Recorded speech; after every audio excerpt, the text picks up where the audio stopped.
Good afternoon, everyone. Thank you all for coming here today. We are here in Newport to announce federal criminal fraud charges in connection with the ANC Vermont project, which is one of a series of JP EB-5 projects.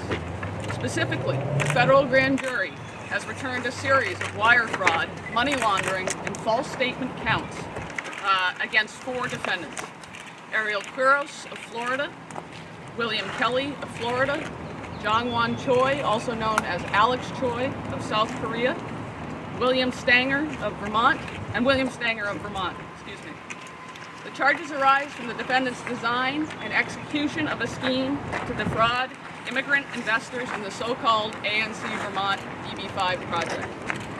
That project was supposed to raise and use $118 million to create a biotechnology facility and business here in Newport. The defendants touted and sold the project as a way to bring much-needed jobs to the Northeast Kingdom.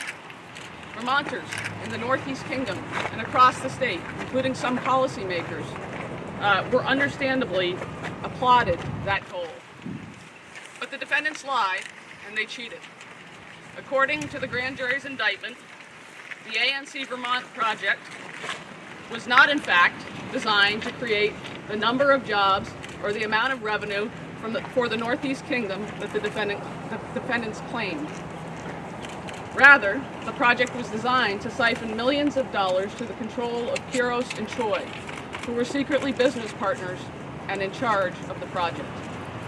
Now, the indictment has 14 counts or charges. The first count, the lead count, charges all 4 defendants with a wire fraud conspiracy spanning 2011 to 2016. Now, that conspiracy employed 2 principal types of deception: secret embezzlement of investor funds and a phony jobs and revenue plan. Now, as to the first prong of the scheme, secret embezzlement, that prong, we followed the money. Quiros, Choi, and Kelly knew from the beginning that the project was designed to secretly funnel millions of dollars to Quiros and Choi.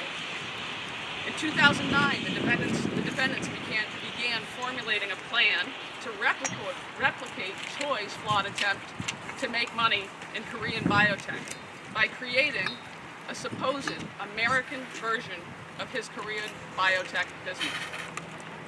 In 2011, Quiros, Choi, and Kelly worked together to decide how much money to take from immigrant investors and how much to divert to Quiros and Choi. From when funding for the project began in late 2012, the time when defendants lost control of the project in April of 2016, they raised more than $80 million from more than 160 immigrant investors. Now, the defendants played different roles in the scheme according to the indictment.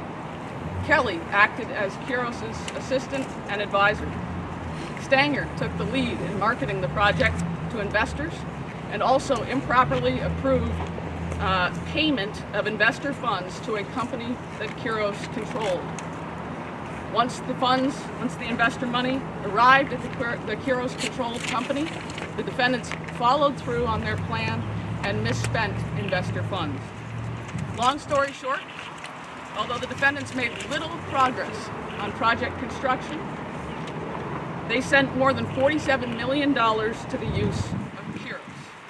For example, Quiros used $21 million of ANC investor funds to pay off a loan he used for purposes totally unrelated to the ANC project.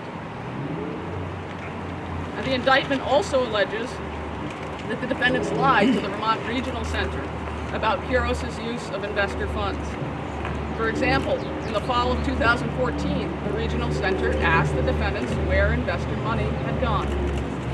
In February of 2015, Quiros and Kelly misrepresented Quiros' payoff of the $21 million loan as payment made to Choi's ANC Korea on behalf of the project and investors. That's a misrepresentation. Now, I've talked about the first prong of the first type of deception. The second prong of the wire fraud conspiracy involves the defendant's creation of a false and fraudulent party line in the ANC business plan about job creation and revenue. Green cards issued to immigrant investors under the EB-5 program were tied to the number of jobs that their investments were expected to generate.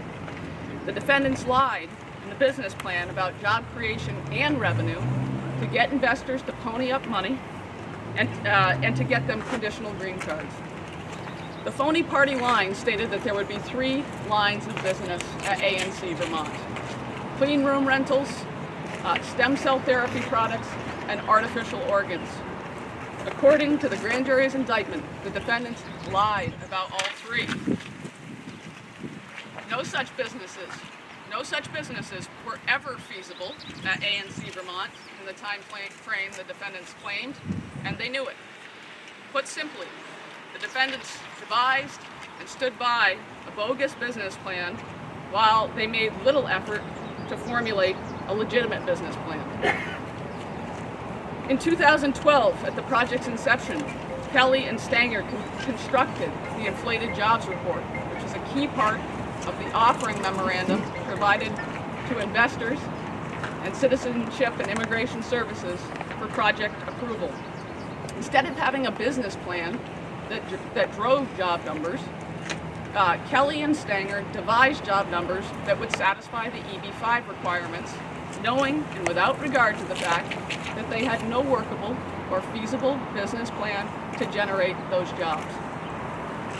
Over time, as the prospect to hit advertised job numbers became more and more unreasonable, the defendants maintained their increasingly fraudulent party line about jobs creation and revenue. Now, in addition to the lead count, which I've just been describing, the 5-year wire fraud conspiracy, the indictment charges all 4 defendants with 6 counts of wire fraud based on emails they sent over the years in furtherance of the scheme. Next, the indictment contains 2 money laundering counts, charging Kiros with unlawfully diverting proceeds from the scheme, and by that I mean investor funds, for his own purposes. For example, for buying himself a car.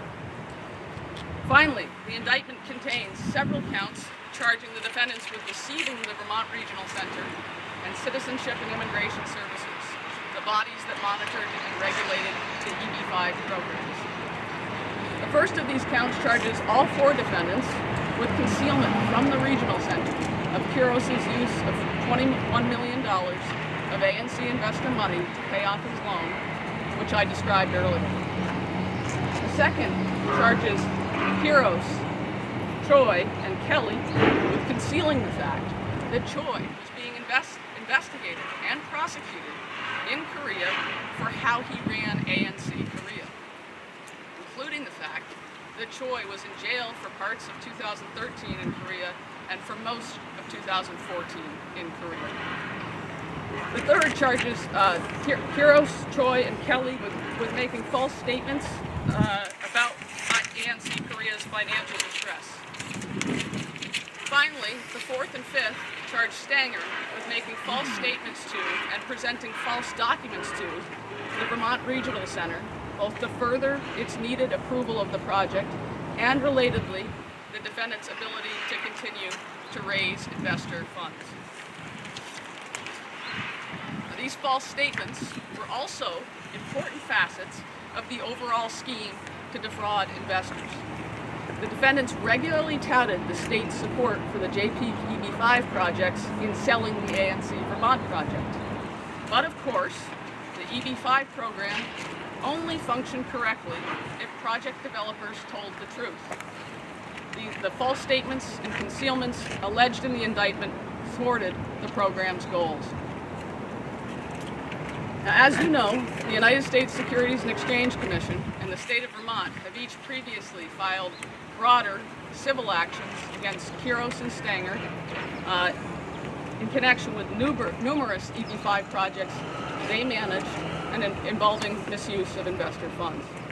This criminal case centers on one of those projects.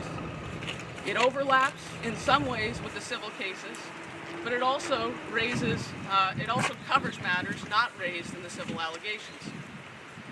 The facts surrounding the EB-5 projects were complicated.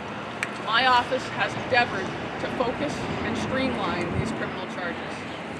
It bears noting that neither Quiros nor Stanger admitted any wrongdoing in connection with the SEC case. Quiros admitted no wrongdoing in connection with the Vermont civil case. State of Vermont civil case. Over the years, many have wondered rightly how this kind of fraud could have happened here. Vermonters are trusting people. They were understandably enthusiastic about the defendants' promised job creation in this part of the state. But the defendants engaged in deception and promises were broken.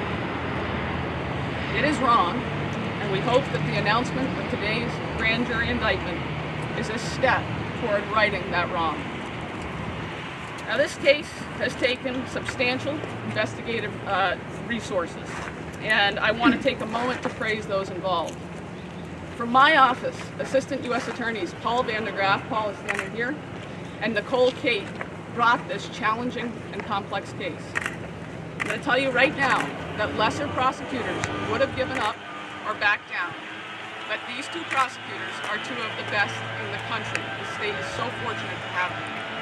And I do believe that this is another example of the U.S. Attorney's Office in Vermont punching way, way above its weight. We could not have brought these charges without the outstanding support and dedication of our investigative agencies, which are also filled with incredible talent. The kind of remarkable talent needed to sort through the overwhelming amount of evidence in this case and to harness that evidence to criminally charge this fraud. Particularly, I thank the FBI, the IRS, and the FDA Office of Inspector General. I want to point out that standing here with me, our Supervisory Special Agent for FBI in Vermont, Anna Holden, a great partner of ours, and a few other great partners who I'll introduce. Supervisory Special Agent for IRS, Martino Coviello. We also have Resident Agent in Charge for the FDA, Derek Roy. And I also will introduce Kevin Doyle, who's our first Assistant United States Attorney. And then I'm going to take questions if I can answer, to the extent I can answer them, but I'm going to have a sip of water first.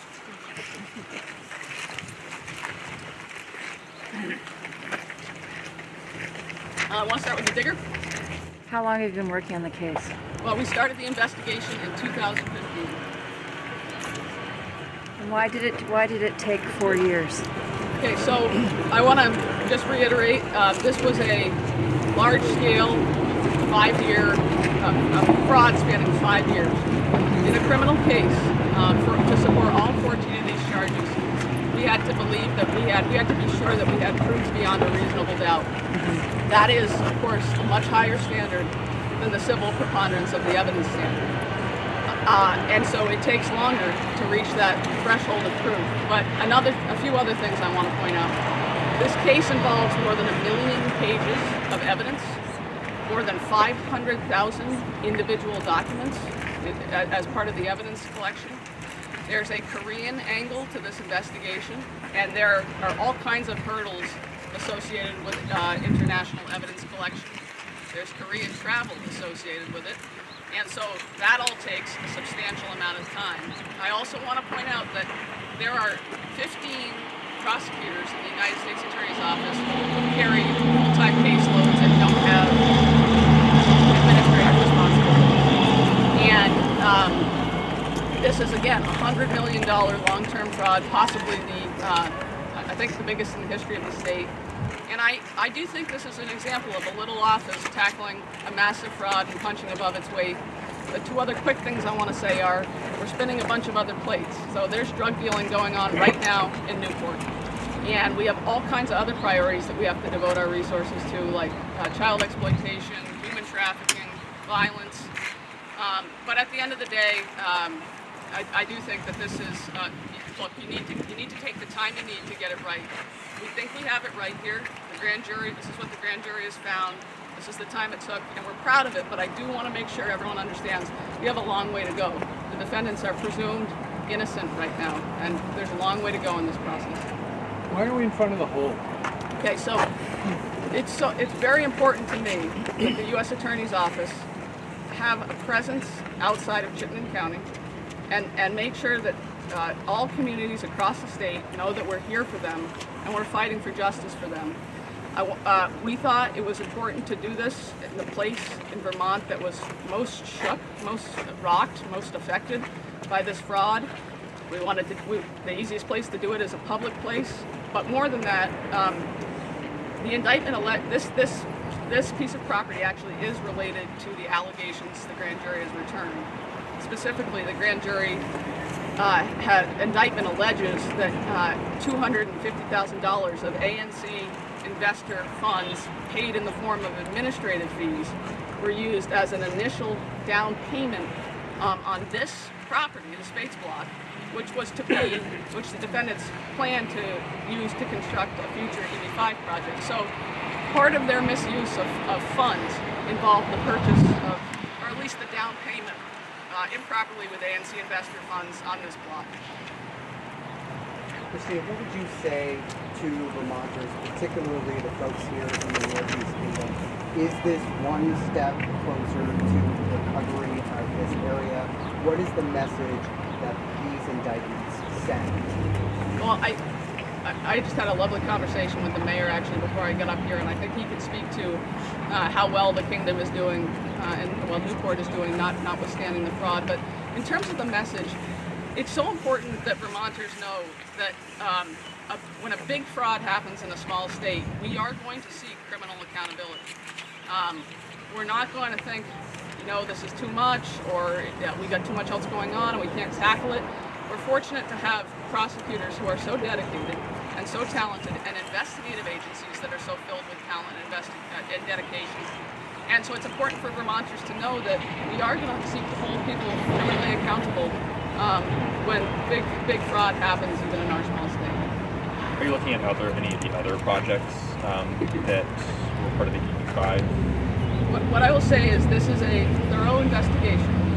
It is the beginning of a process. I can't confirm or deny whether other information will come forward as the process continues. What we have concluded after a thorough investigation at this point was that these charges were warranted, and that is what the grand jury concluded as well. As you know, the SEC case and the civil case cover all 7 projects. We decided to take a deeper dive into the project that was the culmination of the rest, and also the project that was the undoing of the criminal enterprise, or when the undoing began. And so I think, and as you can tell from the indictment, not only is there a deeper dive, we have charged people who have never been charged before or never had a case brought against them criminally or civilly. And we think it's quite a sweeping indictment, a 5-year conspiracy. And that so the focus on ANC Vermont was because you say it's the culmination of all these things? Well, when we decide how to investigate and what charges to bring, we have to think about a number of things. One of them is the impact that this crime had on the state. Another is how many resources we have available to us. I mentioned the 15 prosecutors who have a caseload. And there is strategic advantage in doing some streamlining and focusing of your charges in terms of presentation at trial. And so we made a strategic decision at this point. Again, this is the beginning of a process, and in light of all of those considerations. Is Yes. Mr. Choi in custody? Or is he still in Korea? Mr. Choi is at large, and that's all the information I have for you now. Are any of the defendants working with the government to either, reduce what they're facing, to then implicate some of the other cohorts in this, or has that ship sailed? I wouldn't comment on whether somebody was cooperating, because if we divulge that information in an untimely way, of course no one would have much incentive to cooperate.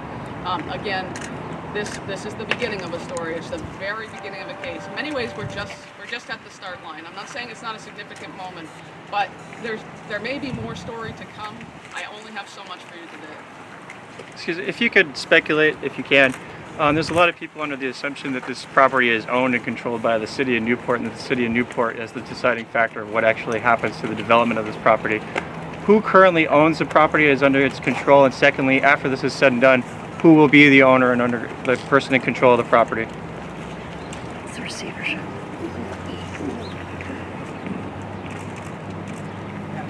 Sir, I don't have that information for you at this time. I actually would have to look into that. I don't have the answer. What I have for you is information about the criminal charges. Okay. Which is not a little. It's a lengthy indictment.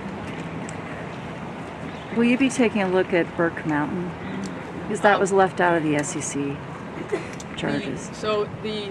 To the extent that there is an ongoing investigation, I really can't confirm or deny, and I wouldn't get into the particulars for reasons of integrity of investigations and whether Burke has been looked at. I will tell you that the indictment alleges that investor funds were used, commingled, and then spent to purchase Burke Mountain in May of 2012. I think it's May or it could be March. It's somewhere around early 2012. So the indictment contains background about misconduct that occurred leading up to the ANC project. So that much I can tell you.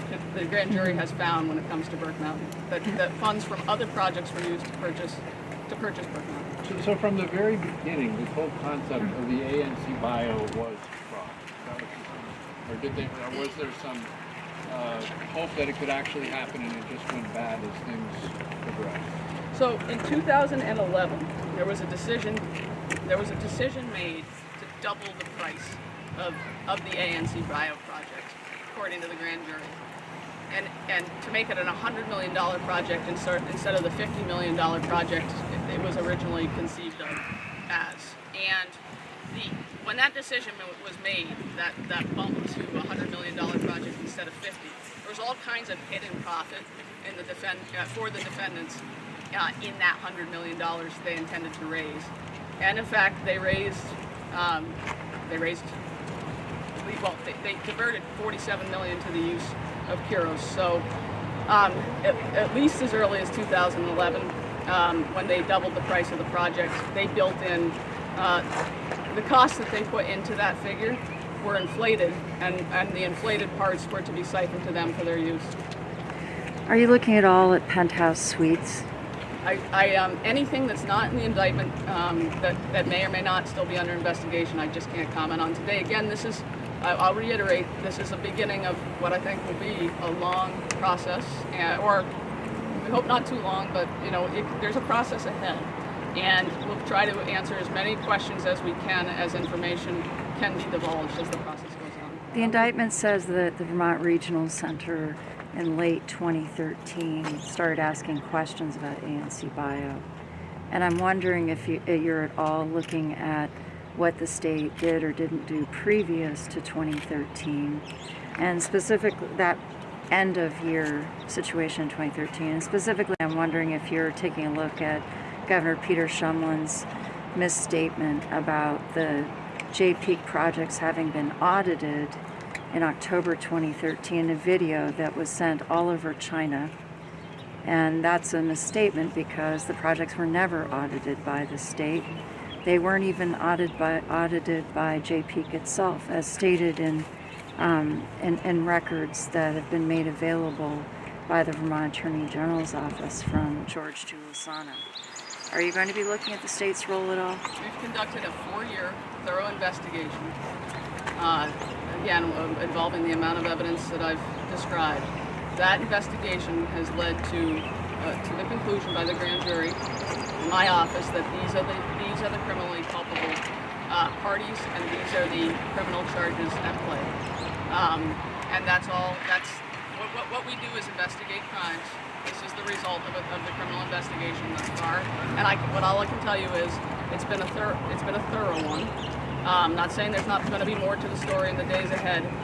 I will also tell you that it's very clear from my presentation from the grand jury's indictment that the regional center, we allege, was lied to over and over again about different aspects of the project, from the embezzlement of money to the fraudulent jobs and revenue numbers of products that the defendants told the regional center and CIS were going to be sold at ANC Vermont. They knew there was never any chance of selling those products at ANC Vermont. And so I can tell you, we looked into criminal culpability. This is what we found. And everybody that I've described was lied to along the way, according to the grand jury. Do you anticipate an unclean hands defense from Kiros and Stanger's attorneys? I'm not sure what their defenses will be. I don't want to speak for them. Is each member of the conspiracy aware of each aspect of the conspiracy, or were parts of the conspiracy known only to sisters? I think the best way to answer that question, and this is totally common in a conspiracy, is that different people take the lead on different parts of it. And they don't all have to know exactly what each other's doing in order to be criminally liable for a conspiracy. So Stanger, for example, was sort of the point man in Vermont, the one who marketed this to investors. He had all the relationships in Vermont. He was very much involved in we allege, in the fraudulent business plan and the party line about the business that was going to happen here, that we allege he knew could never really come to fruition in the time he said. Others were more involved in the embezzlement, although Stanger was, we allege, involved in that too. But Kiros, of course, was controlling the money at the end of the day. So different people play different roles. There's a lot of there's alleged to be overlapping knowledge, and we could find as time goes on that there wasn't, that everybody didn't know everything, but that would be completely typical for a conspiracy. How many green cards were given out? And do you know, I guess they give them out provisionally for the first 2 years, right? Did Yep. you receive them and then have them taken away? There were conditional green cards issued by CIS in 2014. I don't have the number of exactly how many. And do you know the disposition of that? Are the people who were given those, are they still here, or would they have to return to their country?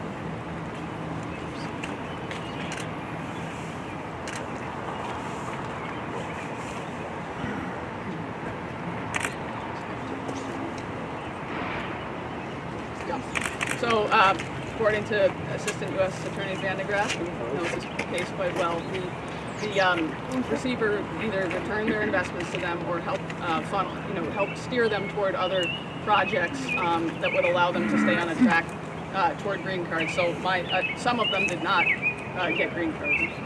But some of them did? Well, not through this project. This project was a failure. But somebody here helped them find another project where they can invest with The receiver is my understanding. Okay. Anybody else?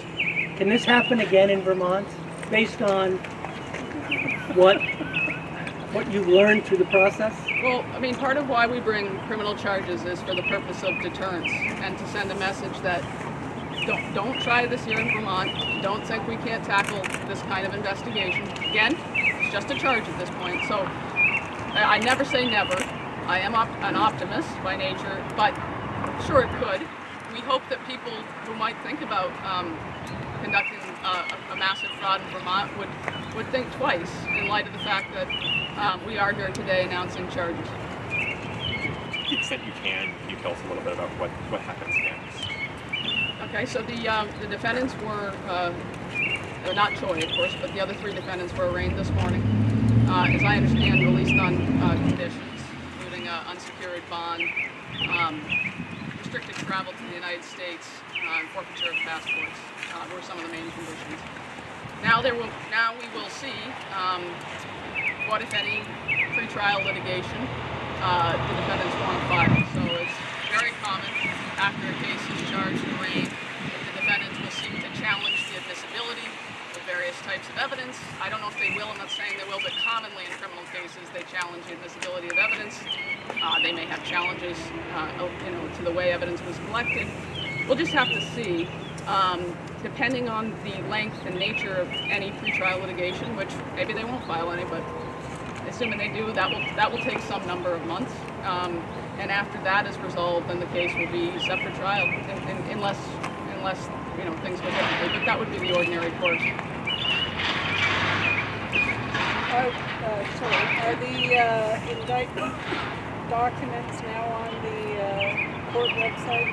Yes, we might even have them. We have them here. No, they're on Pacer. Is there a pretrial hearing set for August 20th?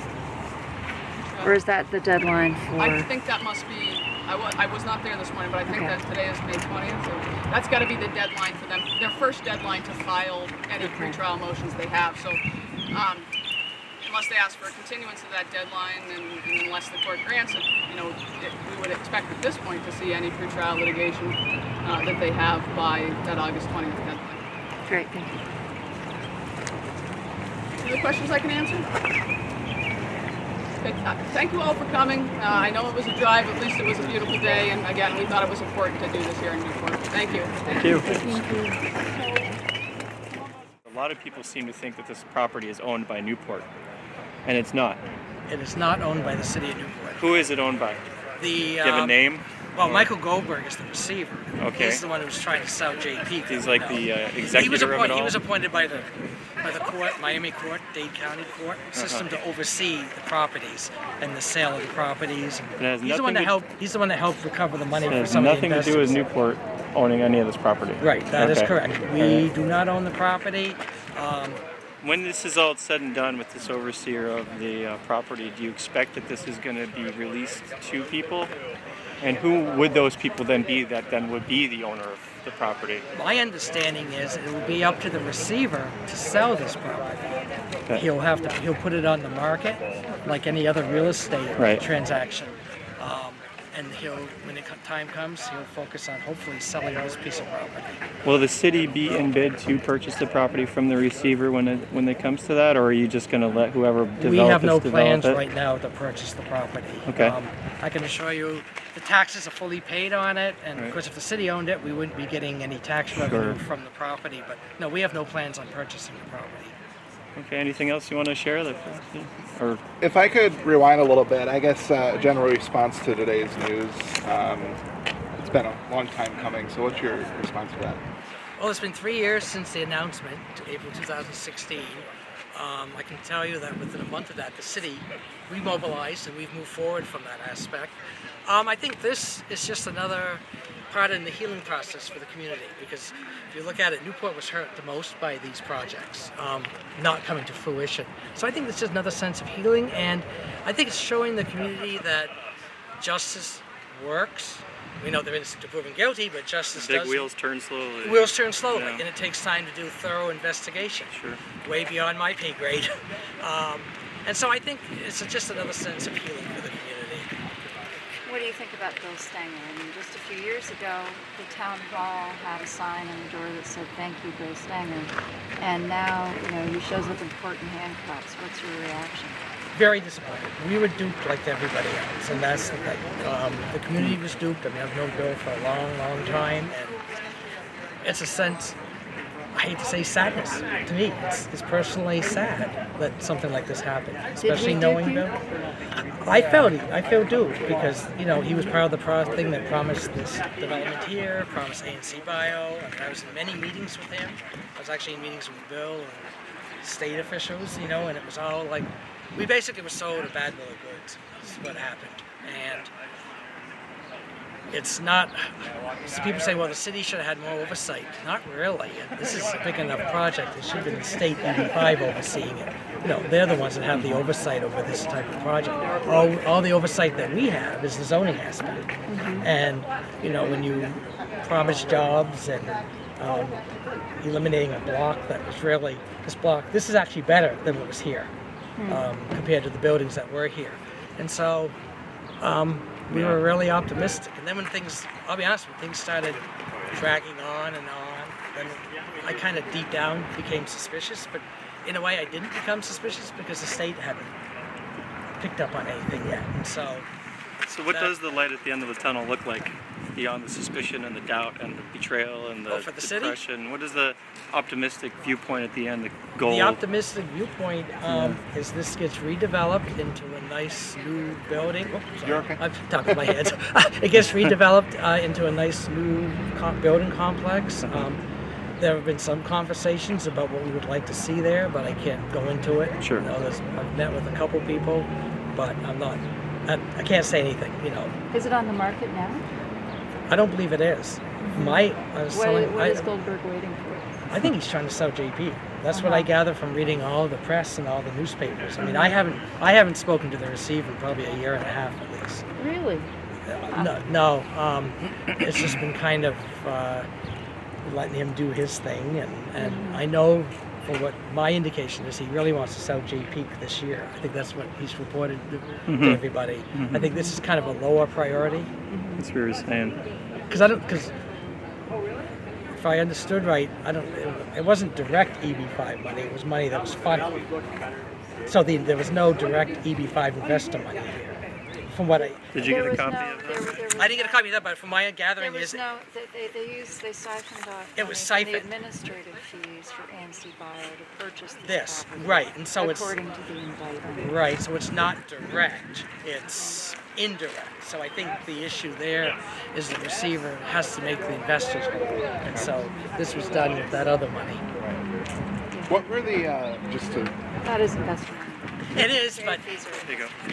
it is, but I think he's direct. I don't know. I have too many other things to worry about. All those minute details, as I said, beyond my pay scale, beyond all that aspect. Well, I appreciate you taking your time to talk with me and sharing what you do know about it. Okay. I know it's a lot, and there's a lot of facets working on it. So Yes. yeah. Okay. Nice to see you. Thank you.